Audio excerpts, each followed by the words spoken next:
Hi, everybody. My name's Sophie Bolt. I'm the General Secretary of the Campaign for Nuclear Disarmament. We're just waiting for people to come in to join the webinar, um, and then we're going to start.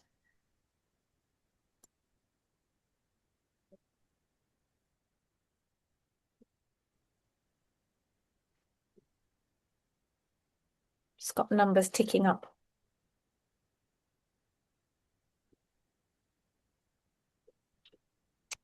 Okay, so yeah, it's really lovely to be joined by such a fantastic panel. Really excited about our webinar today, which is called Nuclear Disarmament, Not Nuclear Hypocrisy. So this is a side event that CND is organising as the Nuclear Non-Proliferation Treaty Review Conference is taking place at the United Nations in New York now. It started yesterday, goes on until the end of May. So some of our speakers are actually in New York now. So as I'm sure we're all aware, we're at an absolutely critical moment when the threat of nuclear weapons being used in war is as high as it's, been since the Cold War. Nuclear weapon states such as Britain are modernising and expanding their nuclear arsenals, completely abandoning their disarmament obligations under the NPT. And in February, we saw the expiry of the New START treaty between Russia and the US, the two countries that possess 90% of the world's entire nuclear weapons. So, global arms control is stalling at best and collapsing at worst. So it's in this context that we have the ongoing devastating Ukraine war with the continued nuclear flashpoints, nuclear dangers between Russia and NATO. And now we have this very fragile ceasefire between the US and Iran. Just a month into this really horrific illegal war waged by nuclear armed United States and Israel against Iran. And this has been justified on claims that Iran represents a nuclear threat. But I think this illegal war has really exposed the utmost nuclear hypocrisy of the nuclear weapon states of the US and Israel. Not only did they sabotage the nuclear talks with Iran to start this illegal bombing of the Iranian population, as Trump said, bombing them back into the Stone Age, but so rapid has this escalation been that we have witnessed Donald Trump threaten to wipe out Iran as a whole civilization, which people clearly read as a veiled threat to use nuclear weapons against the Iranian people. So, there's never been a more urgent time to build the global movement for nuclear disarmament, has there? And we need to take on head on the nuclear hypocrisy of the nuclear weapon states that justify that nuclear weapons are absolutely central for their security, and yet at the same time they threaten to use them against non-nuclear weapon states. And we know that that's massively driving nuclear proliferation. So this side event, as I say, brings together like really leading voices from Parliament, civil society, and from the scientific community to explore this, dangerous nuclear hypocrisy that threatens us all, and to demand a way forward, because that's what we're here for, isn't it? So I'm really delighted to introduce our first speaker, Melissa Parke. She is the Executive Director of the International Campaign to Abolish Nuclear Weapons, is a former Australian Minister for International Development, and she also worked as an international lawyer with the United Nations in Kosovo, Gaza, New York, and the Lebanon. So we're really, really delighted to have Melissa with us today. Over to you. Hello, everybody. Thank you to CND for organising this very timely webinar. Thanks, Sophie, for that great summary of current events. I'm not at the NPT. I've saving up my energies for the TPNW review conference at the end of November. But here in Europe, the shadow of nuclear weapons is growing, sustained by fear and the illusion that deterrence means safety. And the drift of Europe towards a greater nuclear reliance was, of course, on full display at the Munich Security Conference in February, in Emmanuel Macron's speech on the 2nd of March about nuclear cooperation with Germany and other countries, and in increasingly pro-nuclear weapons stances in countries like Finland and Sweden. And it is deeply disturbing. The Russian invasion of Ukraine has, of course, increased Europeans' sense of insecurity. But as we all know, nuclear expansion is the wrong response. More nuclear weapons and more nuclear actors in Europe will only increase the risk of use of nuclear weapons, whether by accident, miscalculation, or unintended escalation. And Europe would be completely wiped out in any nuclear exchange. And increasing reliance on nuclear weapons totally contradicts European countries' commitments under the NPT, which obliges states to pursue disarmament, not expansion. As the International Court of Justice affirmed in its 1996 advisory opinion, there exists an obligation to pursue in good faith and bring to a conclusion negotiations leading to nuclear disarmament in all its aspects under strict and effective international control.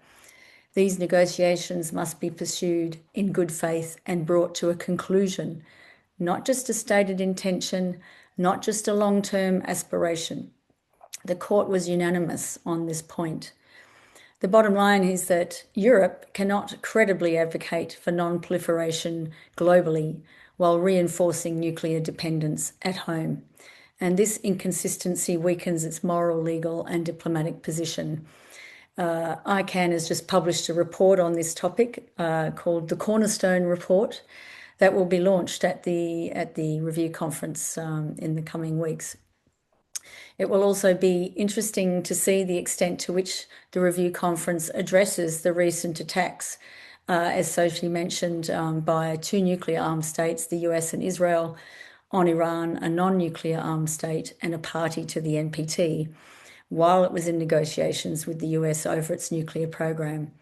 And at least one of the pretexts for the attacks was Iran's alleged development of nuclear weapons. The double standards, particularly when you consider the US's own role in developing nuclear weapons and using them against civilian populations, and Israel never having joined the NPT, and never having submitted itself to international inspections or nuclear safeguards. These double standards are breathtaking and, of course, may well lead to the result that they claimed to be against, that is, proliferation. And then, of course, just a couple of weeks ago, we heard Donald Trump threatening to wipe out an entire civilization overnight, a threat he could actually carry out. And I think that moment was a real wake-up call, a reminder to the world that allowing a few individuals or countries to hold the fate of humanity in their hands is not safe, rational, or acceptable. And the only way to ensure that this can never happen again is to eliminate nuclear weapons. In the wake of Trump's genocidal tweet, the Italian defense minister talked publicly about the lessons of Hiroshima and Nagasaki and asked whether humanity had learned anything. He said a kind of madness has gripped the world. Then we saw the Pope speak up in favour of peace and be defended from President Trump by the Italian Prime Minister. So as political winds begin to shift, our work matters more than ever, and we need to seize these moments of possibility. The end of New Start in February may present an opportunity for a change of narrative. New Start was the last remaining treaty placing limits on the world's two largest nuclear arsenals. Its demise has brought about the end of arms control, and that may not be all bad. Because while arms control is a valuable short-term measure to reduce nuclear risk pending the elimination of nuclear weapons, it has in reality become a means to ensure the permanent possession of nuclear weapons. With arms control, the discussion is about numbers, locations, and readiness, rather than whether these weapons should exist at all. It treats nuclear weapons as legitimate instruments of power, as dangerous but necessary. Arms control agreements rely on trust, stability, and good international relations. When these break down, as we have seen, the treaties end, but the weapons remain. So it's time to move beyond managing nuclear weapons to eliminating them for good. Europe has long positioned itself as a champion of multilateralism and international law, yet its current nuclear trajectory, characterised by so-called modernisation and renewed reliance on deterrence, risks undermining that normative leadership. Globally, the implications are equally serious. The NPT's legitimacy depends not only on compliance, but also on perceived fairness. As frustrations mount among non-nuclear weapon states, divisions within the NPT community are deepening.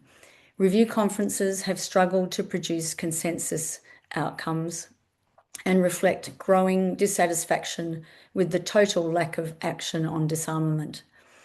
In this context, the Treaty on the Prohibition of Nuclear Weapons offers an alternate path. The TPNW represents a normative shift. Rather than accepting nuclear weapons as legitimate weapons of security or tools of security, it seeks to delegitimize and ultimately eliminate them. It prohibits not only their use and possession, but also assistance with their deployment and maintenance. Crucially, it also provides support for communities and environments harmed by nuclear weapons, and it provides a framework for rethinking security beyond nuclear deterrence. By foregrounding humanitarian consequences and ethical considerations, it reframes the debate. It asks not how nuclear weapons can be managed more safely, but whether they should exist at all. And there is a resounding response to that question, and that is no. The challenge for Europe is to reconcile its security concerns with its long-standing commitment to multilateralism and disarmament. And of course, there are 3 European nations that are already parties to the TPNW: Austria, Ireland, and Malta. And the strong speech given by Spanish Prime Minister Pedro Sanchez at the Munich Security Conference, standing alone against the hawks to reject nuclear deterrence, is a hopeful sign that at least some other European leaders may be ready to listen. Engaging more constructively with the TPNW could help bridge the growing divide within the global non-proliferation regime. This does not necessarily require immediate accession, but it does call for dialogue, transparency, and a willingness to reconsider entrenched assumptions about nuclear deterrence. Recent polling shows us that, in contrast to the views of policy elites, public opinion across much of Europe remains sceptical of nuclear weapons, and that those countries perceived to be the safest, for example, Switzerland, are those without nuclear weapons. So we as campaigners have a strong democratic foundation to build on, to promote security around the world as needing to be based on diplomacy, cooperation, and international law, not the threat of mass destruction. And it will be great to see how we can work together to stem the nuclear enthusiasm in Europe and elsewhere as we move towards the first TPNW review conference at the end of November. Thank you all. Brilliant. Thank you so much, Melissa. And I think the points you were making about how there are real kind of political shifts going on in the world now, I think is really, really important. As things become more dangerous, there's also a greater level of understanding about why we need to, make these fundamental shifts. So yeah, thank you so much. Right, so I'm very pleased to be introducing our next speaker, Mian. He is an award-winning physicist, and he's the co-director of Princeton University's program on science and global security. He serves as the co-chair of the Scientific Advisory Group of the UN's Treaty for the Prohibition of Nuclear Weapons. And he's also served on the UN Secretary General's Advisory Board on disarmament matters. So really, really, really incredibly delighted and excited to have Zia with us here today. Over to you, Zia. Thank you, Sophie. It's a pleasure for me to be talking to everyone on this webinar organized by CND, having been involved with CND myself since I was a very young physicist a very, very long time ago. So given that I'm sitting here at the United Nations building in New York on day 2 of the Nuclear Non-Proliferation Treaties Review Conference, I thought I would use this as beginnings of what I wanted to talk about in terms of the theme of today's discussion. And on the opening day of the conference yesterday morning, the governments were going through the mechanics of just organizing the next 4 weeks of the discussion that they're going to have, looking at how the Nuclear Non-Proliferation Treaty is doing in terms of the obligations that the treaty puts in place for its 190 plus countries that are members, with a special focus on the 5 countries that are in the treaty that have nuclear weapons and under the treaty are committed to, as the treaty says, to end the arms race at an early date and to achieve nuclear disarmament. And so as they were going through the mechanisms of just how to organize the various committees and discussions, a huge fight broke out between the United States and Iran, where the United States said, oh, Iran shouldn't be allowed to have any position on any chairing any committee in this process. And we object to Iran having any role. And the Iranians said, well, you can't object to us. We object to you because you have nuclear weapons and you haven't given up your nuclear weapons. And so what you saw there from the very beginning was a kind of fundamental paradox that the nuclear weapon states want to focus the discussion on countries that they think are trying to build nuclear weapons or might try and build nuclear weapons. And even some of the countries that have been in trouble for meeting their nuclear non-proliferation treaty obligations, like Iran, and have had programs in the past that raise questions about whether they were trying to make nuclear weapons, are challenging the nuclear arms states to say, but you are required under the treaty to give up your nuclear weapons, and you're not doing that. So the interesting thing is that the vast majority of countries are in neither of those two groups. The single largest group of countries in the Nuclear Non-Proliferation Treaty out of the 190 plus countries are the 99 countries now of the Treaty on the Prohibition of Nuclear Weapons. Countries that have said that we don't have nuclear weapons and we're never going to try and build nuclear weapons. And so the interesting thing now is that we live in a world where there are the majority of countries, of all the countries in the world, have now signed a treaty to ban nuclear weapons, as Melissa Parke was saying. And so the first thing to remember is that the politics now is of a global majority of countries that are committed to a treaty that bans nuclear weapons. And we're dealing with a minority that won't obey the will and wishes of the majority. Right? So it's a fundamental question of global democracy more than anything else, about who gets to decide how the world works. Is it a small group of countries with weapons or the vast majority of countries who have banned these weapons? Similarly, when we look at within countries, we see, including in the UK, that poll after poll, even in recent years, even in the context of the Russian war against Ukraine, 70% of people in the United Kingdom support the Treaty on the Prohibition of Nuclear Weapons. You wouldn't know that listening to the British government or to Parliament. And more than 60% of people in Britain strongly disapprove of the UK building more weapons. And so one of the questions we have is that we have a democratic deficit at home as well as globally, where the will of the majority clearly expressed is not showing up in what governments do. So we have this democratic crisis both within countries and globally.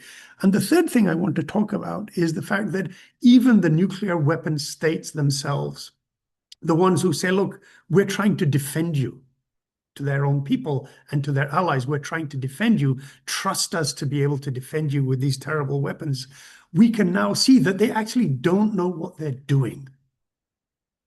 And so let me just explain that if I can. So the United States, which is the country where we know a lot about how their military and nuclear weapon planning and process works, they finally had to admit in a report that came out in 2024 that the Department of Defense and the Joint Chiefs of Staff, the military leadership of the United States, and the Strategic Command, the people of the military responsible for nuclear weapons, and I quote here from this report, they understand some, but not all of the consequences of nuclear detonations. In other words, they have nuclear war plans to defend the United States and to defend US allies, they say, but they don't actually know what will happen when the bombs go off as part of their nuclear war plan. So the threat that they're making against adversaries, that if you don't do what we say, will launch nuclear weapons, they don't actually know what will happen when they have to carry out that threat. And it's beyond not just knowing in the general sense, they actually don't know specifics. We now know that the US National Academy of Sciences, which is the kind of national body of American science, has reported that the nuclear war models that the US military uses to think about its nuclear war plans, what weapon should go to what target and what will it do when it reaches that target, it turns out that those models don't actually include most of the effects of nuclear weapons. And it says that the effects on people that are in the nuclear war models, they only are limited to the ability of troops to conduct their missions.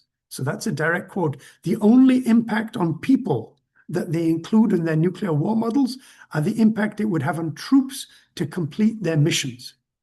The rest of us are not in their nuclear war models. What their bombs would do to people, to cities, to nature are just not included. So the National Science Academy of the United States said that the models don't include the effect of the political effect, the military effect, the economic effect, the social effect, the effect on infrastructure, the effect on fire, the effect on urban environments, and the effect on society more broadly, and the environment and climate are just not included. So when you talk about making a nuclear threat or having a nuclear deterrent, they don't actually know what they're talking about. They're not actually making realistic, credible, informed threats as if somehow they know what they're doing. We now know from their own words that they don't know what they're doing. We're just supposed to trust them. But now we know that they don't know what they're doing. So what are we actually trusting them with? And the biggest question I think that I'd like to leave folks to think about with is that if it's a question of the majority of people and the majority of countries, dealing with a handful of countries with nuclear weapons who we know they don't actually know what they're doing when they talk about using their nuclear weapons, how do we grapple with this fundamental fact that we're supposed to trust them to act on our best interests as if they know what they're doing? And so here I think that what we need to do is to begin to help policymakers and decision makers and everybody else understand, actually, it's not a minority of people who are opposed to nuclear weapons. We're actually a majority. And we're the ones who know what we're talking about when we talk about nuclear weapons being catastrophic and absolutely destructive. The people that have the nuclear weapons, they're a minority and they don't know what they're talking about. And so it's on us to explain to everybody else that we are a majority and to tell people in parliaments and governments, look, you're a minority, you're supposed to do what we tell you, right? And we don't think you know what you're doing, so you have to stop trying to claim that you're defending us in an informed and effective way, because we don't think nuclear weapons are any kind of defense. And so over the next 4 weeks here, we're going to see all of these fights take place between all the 190 plus countries of the Nuclear Non-Proliferation Treaty. But over and over again, it's going to come down to this fundamental fact about a handful of countries with a lot of power, but no real knowledge of what the exercise of that power means in the real world, and the vast majority of countries and peoples in the world trying to stop them from ending the world. And so I think you couldn't ask for a bigger gap between what people want and what's happening in the world. And the challenge for peace activists and peace movements everywhere is to actually make fellow citizens understand that we're a global majority and that we need to translate that global majority into effective political action, first and foremost by telling parliaments and politicians that we are a majority, not a minority, and you have to listen to us. So with that, I'll stop. That's so true. Thank you, Zia. Absolutely. This whole issue around democratic deficit on so many issues, it's the case, isn't it? But none more so than in relation to nuclear weapons. So I think for CND, for us, it's about kind of why protest is so important to keep that pressure on. But also in terms of that democratic deficit, we definitely do have those voices representing the majority of world opinion that wants an end to nuclear weapons. And I'm really delighted to introduce our next speaker, Belle Ribeiro-Addy. She's an MP, British MP, and she's also she's the vice chair of CND's Parliamentary group. Very active in Britain, very, very busy. But also she's a really, really powerful voice for nuclear disarmament and for global social justice. I've known Belle since she was a student, and she's always been an absolutely phenomenal campaigner. So we're really, really delighted to have her here today. And just quickly before I introduce her, I understand that we are being live streamed into, I think it's conference room A at the NPT. So I just want to say hello to everybody who's also joining us today. So they're waving back. Sorry. We haven't quite figured out the two-way, but that's fine. That's brilliant. Anyway, lovely to see you, Belle. you Thank too. you so much. Over to you. Thank you very much. Now, I wanted to start by addressing some of the history of what we're looking at, in particular nuclear colonialism, particularly because of some of the different delegations that I've heard speak whilst here. And we all know that the entire history of nuclear weapons is one that is of complete racism and asymmetric power and inequality and double standards. Nuclear weapons actually emerged in an imperial context. The weapons were tested on colonies and dependent territories that were inhabited by disenfranchised communities and indigenous people. Britain tested on the inhabitants of Maralinga, Kiribati and Montebello Islands, the US on the Marshall Islands, New Mexico and Nevada, France on Algeria and French Polynesia, Russia on Kazakhstan, and the list goes on, in areas that were designated as sacrifice zones by politicians in the imperial court, basically viewed as terra nullius. Now, the people living there suffered devastating humanitarian and health consequences as a result, and we've heard about that over the 1.5 days that we've been here. The death, the disease, the displacement, the contamination of food, ecosystems, and these weapons couldn't have been manufactured in the first place without colonial supply chains, troop presence, and the regimes of extraction. We think about the large quantities of uranium that were needed to build the bombs dropped on Hiroshima and Nagasaki. They were mined in the Democratic Republic of Congo, then under Belgian colonial rule. Forced labor was used, and the proceeds then went to shareholders in the Belgian mining company, not the Congolese people. And it's the same story across the world. Wherever uranium was mined, it left behind poisoned water, cancer clusters, and intergenerational harm. And of course, the Cold War arms race wasn't solely a contest between competing imperiums in Moscow and Washington. It was a way for those warring imperiums to assert hegemony, dominance, and control over the rest of the world too. So possessing nuclear weapons is constantly aiming a giant weapon out across the rest of the world. And from their very inception, these weapons have been a very crucial pillar of imperialism and control, whose mere existence actually perpetuates harm and upholds all of these racist agendas. The NPT was meant to move us away from this state of permanent nuclear threat that characterized the Cold War. And, we're here in New York facing the very real prospect that no agreement will be reached at this review conference for an unprecedented third consecutive time, I believe. And we have to acknowledge that it's failed.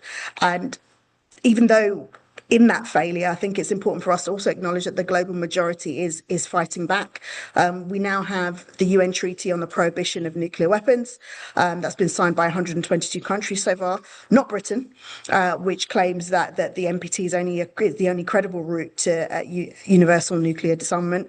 Of course, there's nothing credible, I think, about claiming that you want disarmament whilst also increasing stockpiles and ushering in US nukes, which is, flying in the face of the treaty in itself. But the TPNW is revealing, throwing into relief the nuclear division between the global north and the global south. And it highlights, again, the colonial underpinnings of the very architecture of governance that surround nuclear weapons. Now, for us in the UK, after 2 decades without nukes on British soil, we know that they've now returned to RAF Lakenheath, US nukes controlled by the US. We don't have any say over the deployment of these weapons, but they're stored on British land, near British towns, painting a target on the backs of communities who have never once given their consent. And the enormity of this can't be underestimated. Stationing US nuclear weapons at Lakenheath only entangles Britain more deeply into nuclear escalation, and it really does lower the threshold for nuclear use by introducing the so-called tactical nuclear weapons into Europe. It places the UK firmly on the front line of a future confrontation between nuclear powers. Far from contributing to our security, the stationing of these nukes only reveals, how much more at risk we could potentially be. And this is the price our ruling classes are willing to pay to stay in America's good books, selling us all out in the process. This is the same, ruling class that bleats on about our independent nuclear deterrent. And of course, the one thing you can be sure of with our ruling class is that they are lying. Trident, Britain's so-called deterrent, is not independent, but structurally dependent on the US. The delivery missiles are leased from the US. It's not a deterrent because ultimately it won't stop another country from dropping a bomb on us. And the reality of our very special relationship is starting to become clearer to everyone but our political class. Now, there are those of us who have long pointed out that acting in America as America's lieutenant in Europe is not a pathway to security, let alone prosperity. But this is very much the doctrine that Britain continues to embrace. And our warhead stockpile is expected to grow thanks to the last government's announcement that it will raise its limit from 225 to 260 warheads. Since 2021, Britain has also stopped publicly disclosing the size of its nuclear warhead stockpile. Operational warhead numbers or deployed missile numbers. We don't know about any of this anymore. And this is not a trend that has unfortunately reversed under a Labour government. With our current Prime Minister opting for increased defence spending under the fig leaf of domestic defence investments. Huge contracts again for the US military corporations, rebranded as Mum and Dad. Now, the Prime Minister has also announced plans to build up to 12 nuclear powered attack submarines and buy at least 12 new fighter jets that can carry nuclear bombs. Our Ministry of Defence will also spend £15 billion on new warheads for Trident at a time when there is a huge cost of living crisis. In a world rushing to arms, there's an understandable fear of what might happen to those who are left out or left behind. But what is going on here is the unspoken logic of competition that underlies neoliberal capitalism: kill or be killed. Or as Mark Carney put it recently, if you're not at the table, you're on the menu. But I think it's important to acknowledge the difficulty of this current moment for us as anti-nuclear activists within the imperial court. Any strategy looking forwards has to reckon with the reality of increasing global instability and the reassertion of hard power. But as old alliances are fracturing under pressure, there are new pathways opening up for peace activists. Now more than ever, I think we have to be ready to speak out and educate people about the dangers of nuclear weapons, particularly a much younger generation that doesn't necessarily see it in the same way, but would absolutely be on our side. And I know that groups like the CND are the bedrock of this kind of strategy. We just need to keep coming together to make the case for disarmament, diplomacy, and multilateralism. And something else I've heard since I've been here, which I think has been very, very key, is that the idea of non-proliferation without disarmament is just not going to work. Now, I think that in the face of what we're seeing globally, and actually, whilst people try and downplay it, escalating nuclear tensions, we really have to keep applying pressure and keep building those bridges and keep fighting for a world free from the danger of nuclear weapons. It's not impossible. It's just impossible at the moment because those in power don't want it to be. Thank you very much. Brilliant. Thank you so much, Belle. Yeah, as you can see, we are very lucky to be having people like Belle who are in the British Parliament, who are arguing, so articulately about why we need to be getting rid of our nuclear weapons. And we need more voices like Belle. We definitely do. So I'm now actually going to hand over to, I think I'm going to be handing over to a special guest who's just joining us. Is that right? I think that Jeremy Corbyn, I've been told, is also going to be joining us. Is that right? Yes, here we go. So Jeremy and Belle as are representing CND at the NPT in New York. So we're really delighted that they are already very busy, having lots of meetings, lobbying ambassadors, etc. on our behalf. So yes. Over to you, Jeremy. Lovely to see you.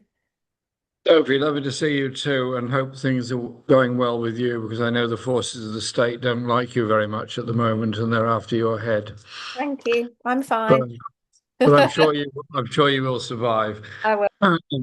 I absolutely endorse everything that Belle has just said, and it's been fascinating being here, but also very depressing, because all of the 5 nuclear weapons declared states are expanding their arsenals. All of them are paying lip service to the NPT, whilst at the same time also increasing delivery systems, warheads, etc., and pretending everything is fine. I am depressed that there's been no agreement for the last 3, is it, NPTs, and the danger is that this one will come with no agreement either. Then you ask yourself, what then becomes the whole point of the Non-Proliferation Treaty review process if no agreement can be reached at any level? We had a very useful meeting yesterday concerning the Middle East weapons of mass destruction free zone, which is absolutely central to everything, in the sense that there are nuclear weapons in Israel. The United States claims that Iran is developing nuclear weapons and is therefore bombing Iran without the evidence to support their contention anyway. And the other states of the region are obviously alarmed at what is spiraling out of control, or could, unless there is a ceasefire agreed in the very near future. So one cannot separate the NPT from the ever-present dangers of war and the genocide that's going on in Gaza and continues to go on, thanks to the United States and Israel, but also British participation in it. The point I want to make is that Britain could be playing a very good and very positive role in all this, but it's not. Britain could be a voice for peace and could indeed be an interlocutor to try and bring about a ceasefire in Ukraine as well, but they're not. They have no appetite to do that at all. I just got some figures this morning which will give you an indication of the direction of travel in which the British are going at the present time.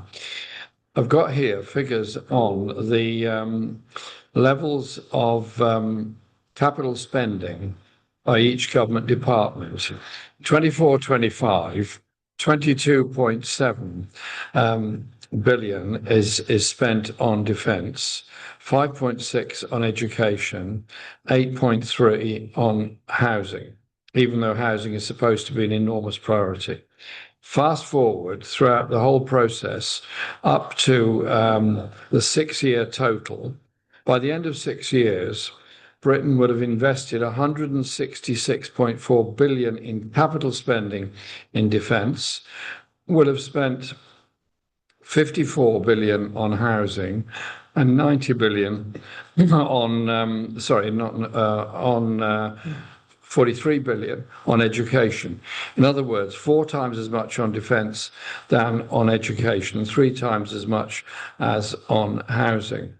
I remember being very impressed as a young person one year when Harold Wilson was Prime Minister and said for the first time education spending had surpassed defence spending, and he thought that was a great step forward, and I agree, even though I had many criticisms of Wilson in lots of other ways.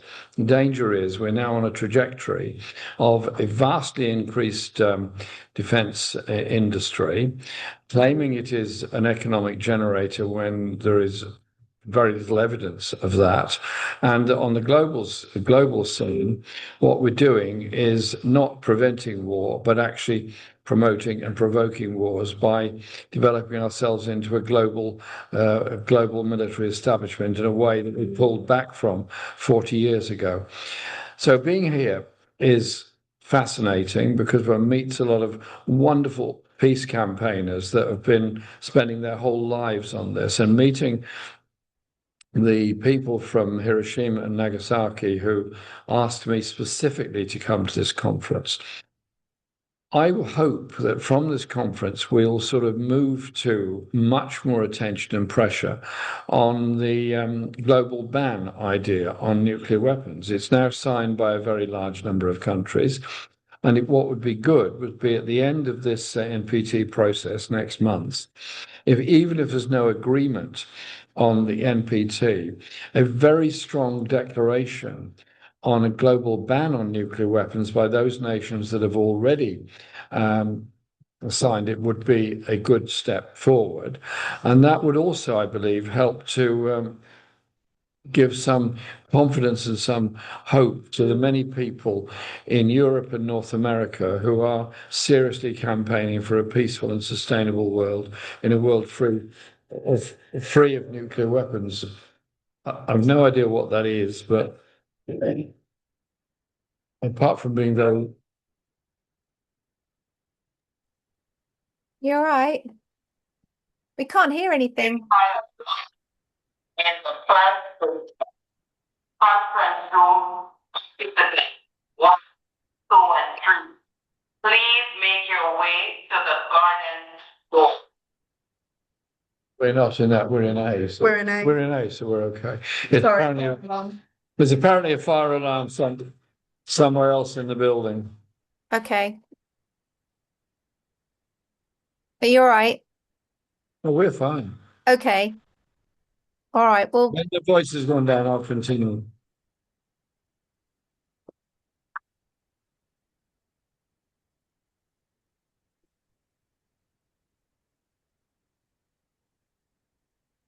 Okay, I'll just finish with that. So the whole point being that many young people are completely unaware of even what a nuclear weapon is.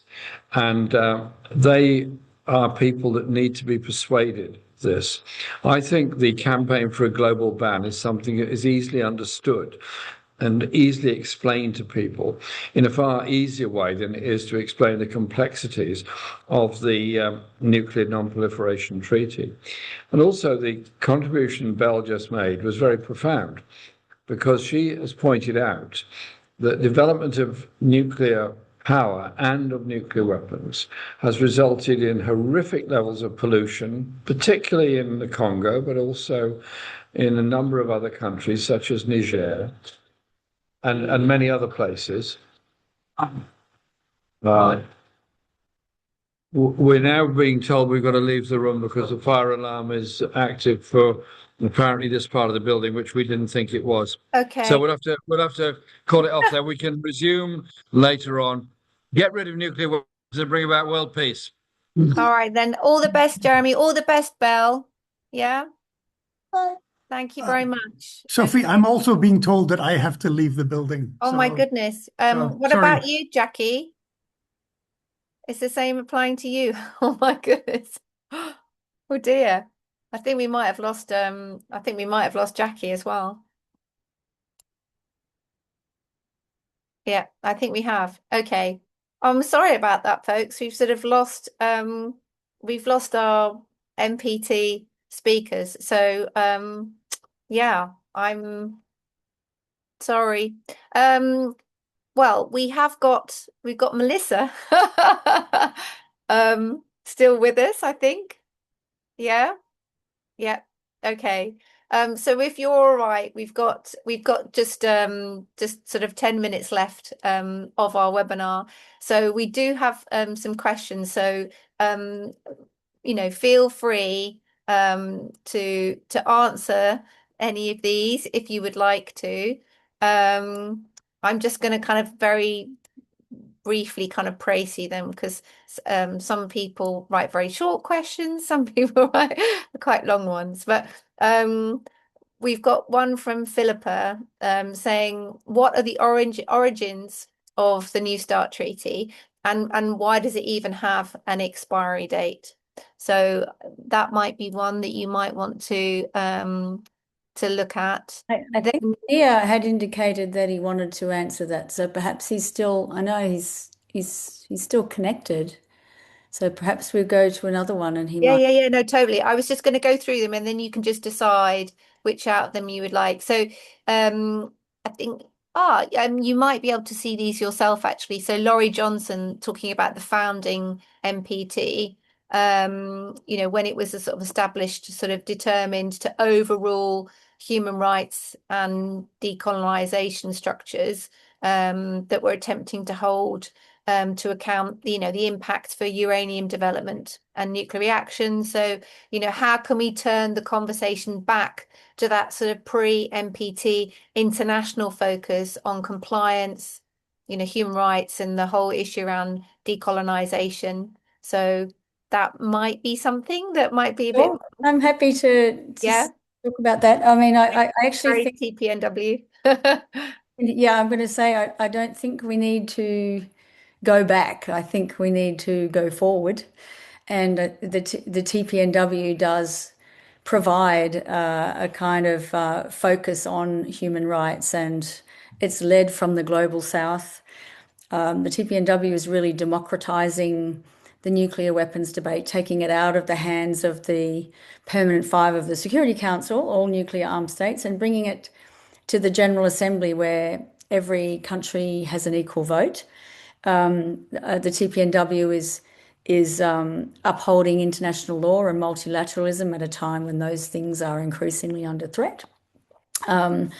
This year, the TPNW, the first review conference that will be held at the end of November, and I hope that as many of you will be able to come to New York for that as possible, while acknowledging that there are significant access issues to the United States. But South Africa will have the presidency for this review conference, so I think it's a really, really good moment. The treaty acknowledges the disproportionate impact of nuclear weapons on women and girls and on Indigenous peoples. It has a gender focal point. It has a scientific advisory group, of which Zia is the co-chair. it has, most importantly, or just as importantly as all the other features, it has a framework for providing support to communities and environments that have been harmed by nuclear weapons.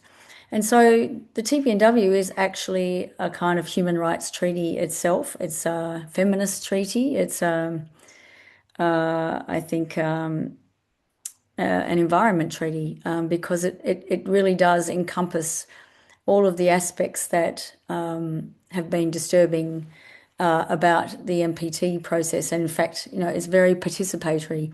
We had 1,000 members of civil society at the TPNW, the third meeting of states parties. So I think, rather than going backwards, because it wasn't all roses back then either, and it certainly isn't now, but we do have this treaty which is a bright light in an otherwise quite dark international security environment. So please do support the TPNW. Brilliant. So I can see you've got some other. Yeah.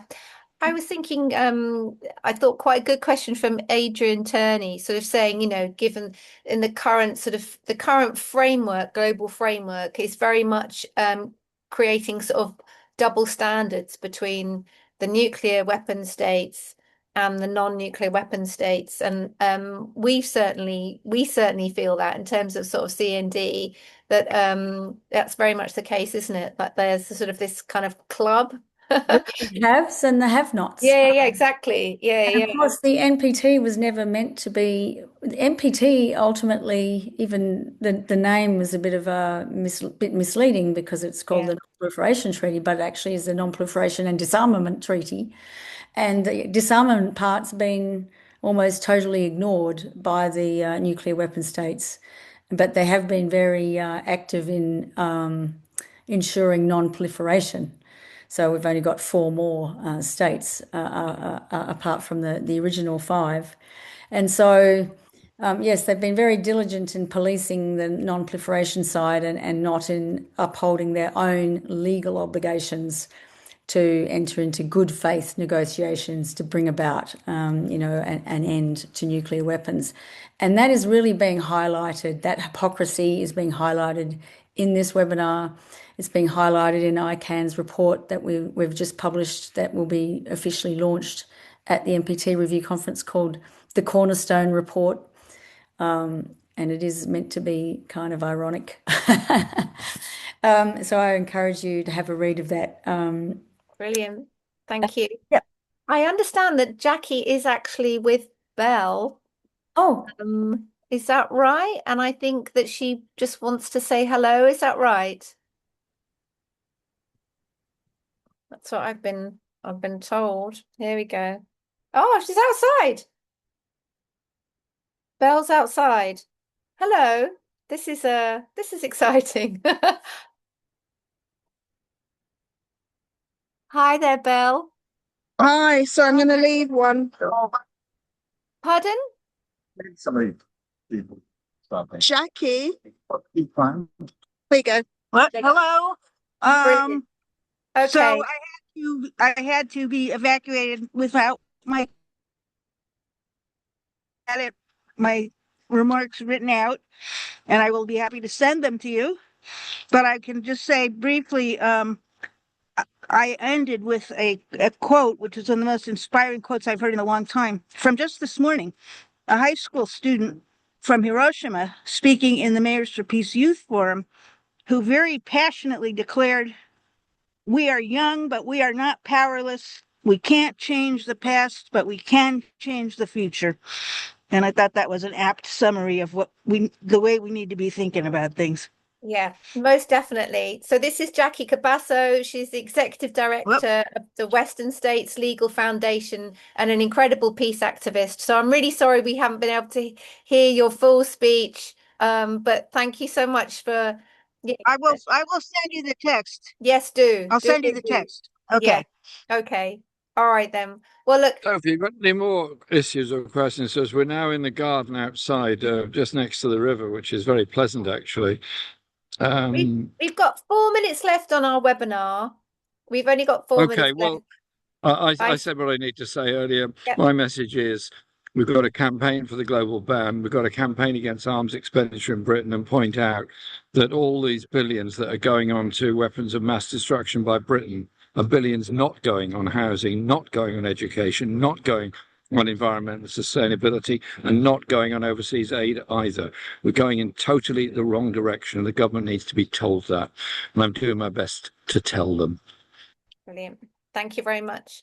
And that kind of answers the question that one of the questions that we had in the chat about how do you build a mass movement for nuclear disarmament? And I think it is that we have to show how nuclear weapons impact people's lives every day. And as you pointed out, the costs, but also the dangers, the environmental impact. We have to sort of show the relevance on every level to be able to build that moment. The point Jackie just And made that's about what the we're doing. historic consequences of it, of nuclear testing as well, comes out of it. All right, I'll look at Dom? And which one? Bye. All right then.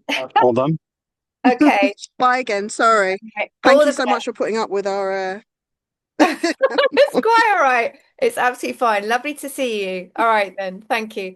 And thank you, Melissa, for that slightly hectic last few minutes of our webinar. But as always, really an absolute delight to hear from you, and look forward to seeing you soon. And thank you everybody who's joined our webinar, and let's continue the absolutely critical work that we're doing for nuclear disarmament now more than ever. All right then, thank you. Bye bye.